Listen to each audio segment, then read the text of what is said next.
We're going to be beginning with our first presenter for today. Our first presenter is also representing the host event. This is the Hilton Garden Inn Gillespie Center.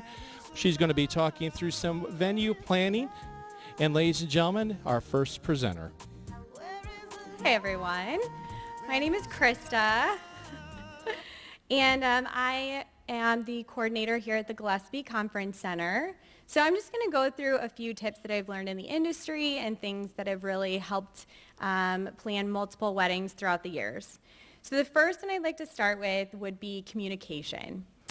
That seems really obvious, but communication is key.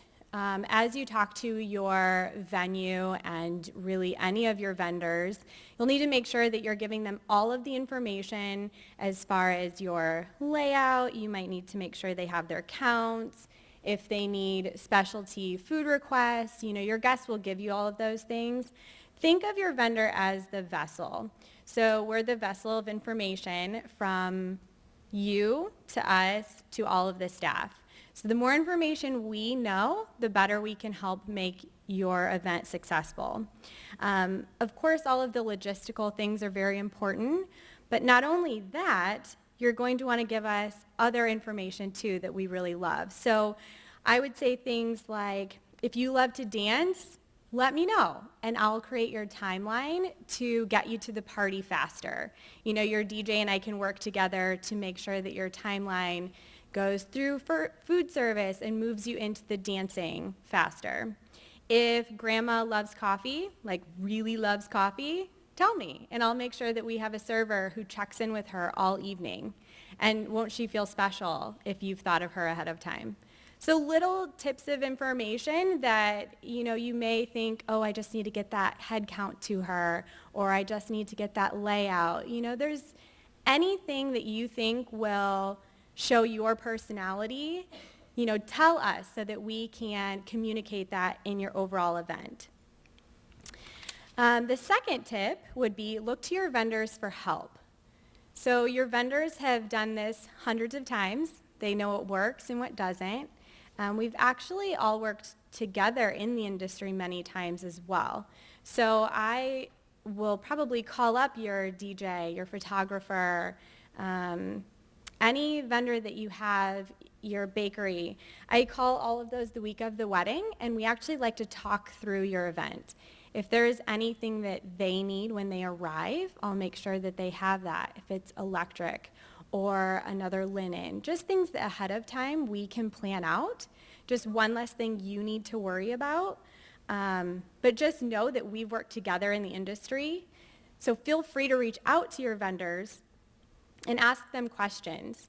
I once had a bride who wanted to release 100 balloons after the ceremony. And you need to think through some of those logistical things as well.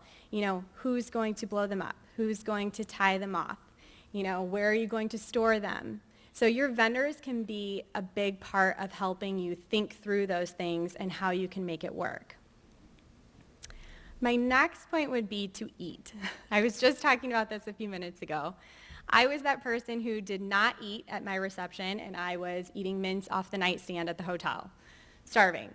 So please eat during your reception. Talk to your coordinator to make sure that you have a timeline that allows you to eat. I know many times you want to get straight to greeting your guest, but you can do that after you have your dinner. And if someone does want to come up and talk to you during dinner, that's okay, but do take time to eat. Number 4 would be timeline and layout. I always suggest to stick to your timeline. Everything revolves around it. Keep in mind that if you are running 30 minutes late to your reception and you're announced 30 minutes late, your food is then sitting in a hot box for 30 minutes longer. So you don't want to jeopardize the quality of your food, to be late. There are always things that come up, and we will work together as your vendors to compensate. I just had a wedding where they were late, and that's okay because we changed around their dancing schedule so that we could move food service along and then have dancing right after. So do try to stick to your timeline. Your photographers will be really great about that as well. That's another reason that we all talk to one another ahead of time so that we are on schedule. I would also say that when you are working on your layout, keep in mind things like your DJ. They kind of run the party at that time of the evening. So they want to be close to the dance floor or up on a stage so that they can see the dance floor. Talk to them and see what their preferences are. Feel free to be unique and creative when creating your timeline and your layout. I just had a couple come in and they wanted to turn their dance floor, so now it's a diamond shape in the middle of the room, and it's probably one of my favorites. It turned out really cute. So feel free to be unique and think outside the box. Number 5 would be don't get caught up in perfection. Leave that to us. I am a perfectionist. Most of your vendors probably are as well. So leave that up to us. We don't want you to worry about if your favors come in the wrong shade of pink or your groomsman forgot part of his speech. It's okay. Your guest will not notice that. They are there to experience the day and celebrate with you. It's not about every single little detail. Leave that to us. Number 6 would be don't do everything yourself, ask for help. So when I say that Aunt Sally keeps begging to help, she really does want to help.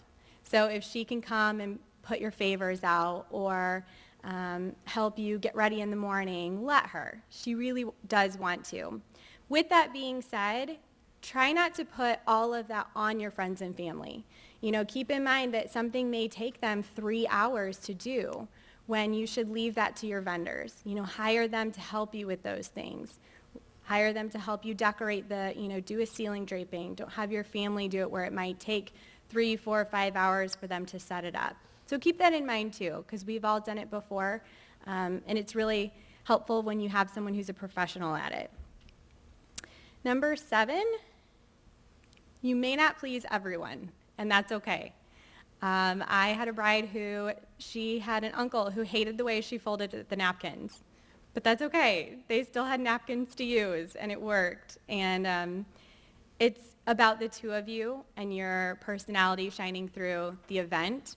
So try not to get caught up in what every single person thinks. Of course, it's a sign of a good host when you want to have your guests enjoy their evening, and that's wonderful.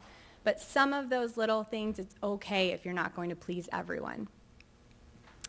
Number 8 would be mental snapshots.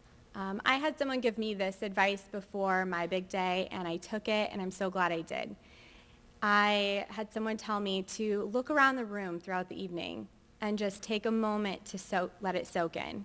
You've worked so hard and so many months on putting it all together. You've dreamt of the centerpieces. You've ordered that photo booth. Enjoy it with your friends and family. All of these things are about you, so you should take in every moment. Number 9 would be take some alone time with your new spouse. Take 15 minutes to take a step outside. Sit in the corner alone where you can talk about what you've just experienced. You're married, talk about how much you loved each other's vows, or how funny it was when Uncle Fred, tripped and fell and jumped up. Just talk about all those fun things that are going on when it's so busy. It is about the two of you, and sometimes you get swept up in the moment and you miss that. So take 15 minutes just to sit in the corner of a room and soak it all in. And the last but not least would be just to enjoy the process. Enjoy the process from when you first get engaged all the way through till you end the evening with your last dance. It truly is about you. It's about you making it unique, throwing in your personal touches in each and every way. And try to remember that as you're getting stressed out and there's a few things that just aren't going right. Just remember that it is about the two of you.